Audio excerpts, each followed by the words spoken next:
Hello, Bacho. Let's read the given question. The question says a circular loop of area 0.01 meter square carrying a current of 10 ampere is held with its plane perpendicular to a magnetic field of intensity 0.1 Tesla. The torque acting on the loop is option 1 0, option 2 0.01 Newton meter, option 3 0.001 Newton meter, option 4 0.8 Newton meter. So, to understand the given question, we need to understand about the concept of torque acting on a current carrying loop placed in magnetic field. So, अगर हम consider करें, first of all, before that, we need to understand what exactly is the dipole moment, that is magnetic dipole moment, जिसको हम denote करते हैं m bar से.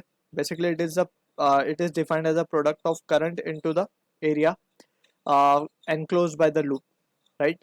So, इस तरीके से we define magnetic moment. Let's say हमारे पास कोई लूप है, ठीक, and in this loop current is flowing in this direction. Let's say हमने एक डायरेक्शन कंसिडर कर लिया एंटी क्लॉकवाइज. सो अगर हमें मैग्नेटिक मूवमेंट का डायरेक्शन चाहिए, so that direction will be given by right hand thumb rule. So right hand thumb rule के according we can curl the finger round the current direction और the loop and thumb will give the direction of magnetic movement. यानी कि magnetic movement का direction upward आएगा in this case, right. And ये direction के साथ साथ area vector का डायरेक्शन भी यही तरफ we will consider, right, because we know के for a plane surface we take area vector outward normal. अब हम इसे एरिया वेक्टर को नीचे भी ले सकते थे, बट यहाँ पे हम देख सकते हैं फॉर्मूले में area vector is in the along the direction of this magnetic dipole moment. ठीक है, तो ये बात हो गई मैग्नेटिक डाइपोल मोमेंट की. नाउ लेट्स कंसिडर के अगर हम कोई लूप को मैग्नेटिक फील्ड के अंदर रखते हैं. Let's say we are having this loop and it has been placed in the magnetic field. ठीक है ना, इसको हमने मैग्नेटिक फील्ड में रख दिया. So it experiences a torque, right, और ये करंट कैरिंग लूप है.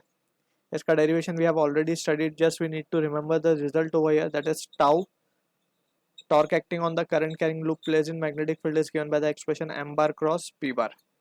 अब यहाँ पे we can see m bar को तो जैसे हमने लिखा I क्रॉस a, या फिर इस एक्सप्रेशन को हम mb sin थीटा भी लिख सकते हैं.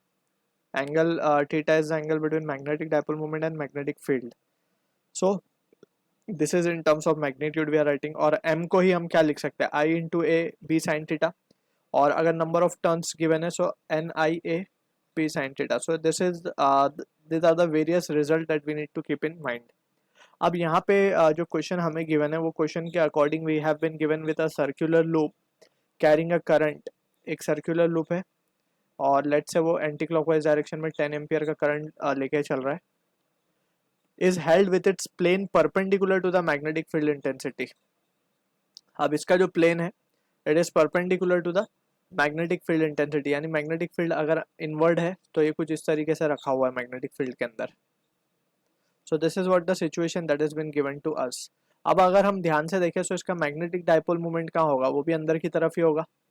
मैग्नेटिक मोमेंट का डायरेक्शन कहाँ आएगा, सॉरी बाहर की तरफ होगा, क्योंकि we will curl the finger round the direction of the current. So right hand thumb rule से we can see thumb will be pointing outward. So magnetic dipole moment का डायरेक्शन आउटवर्ड है और हमने मैग्नेटिक फील्ड ली है inward. सो दोनों के बीच का angle कितना हो गया, 180, एंड साइन 180 इज 0.